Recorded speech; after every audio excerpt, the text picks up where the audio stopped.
আগামী 19 সেপ্টেম্বর থেকে বাংলাদেশ বনাম ভারতের মধ্যকার প্রথম টেস্ট ম্যাচ অনুষ্ঠিত হবে এবং এই প্রথম টেস্ট ম্যাচকে কেন্দ্র করে ইতিমধ্যে ভারতীয় দল 16 সদস্যের চূড়ান্ত স্কোয়াড প্রকাশ করেছে এবং এই 16 সদস্যের মধ্যে কিছু প্রতিভাবান এবং নতুন ক্রিকেটারকে সুযোগ দেওয়া হয়েছে এবং কিছু পুরাতন ও সিনিয়র ক্রিকেটারদেরকেও দলে রাখা হয়েছে।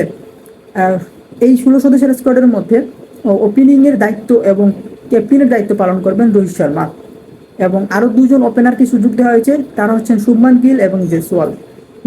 3 নম্বর পজিশন এবং 4 নম্বর পজিশনের জন্য অর্থাৎ মিডল অর্ডারের জন্য 3জন ক্রিকেটারকে সুযোগ দেওয়া হয়েছে, তারা হচ্ছেন লোকেশ রাহুল, বিরাট কোহলি এবং সরফরাজ খান।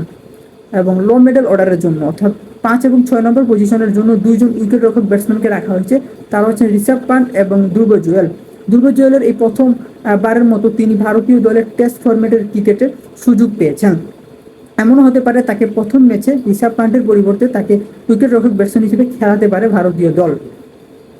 এবং স্পিন অলরাউন্ডারের মধ্যে 3জনকে সুযোগ দেওয়া হয়েছে, রবিচন্দ্র অশ্বিন, রবীন্দ্র জাদেজা এবং অক্ষর প্যাটেল। এবং ফুল টাইম লেগ স্পিনার হিসেবে সুযোগ পেয়েছেন কুলদীপ যাদব। এবং ফাস্ট বোলারের তালিকায় 4জনকে সুযোগ দেওয়া হয়েছে, তাদের মধ্যে প্রথমে রয়েছেন জসপ্রীত বুমরা, মোহাম্মদ সিরাজ এবং আরও 2জন ক্রিকেটারের নাম রয়েছে যারা এই প্রথমবারের মতো ভারতীয় টেস্ট ফরম্যাটের ক্রিকেটের স্কোয়াডে সুযোগ পেয়েছেন, তারা হচ্ছেন আকাশদীপ এবং দয়াল।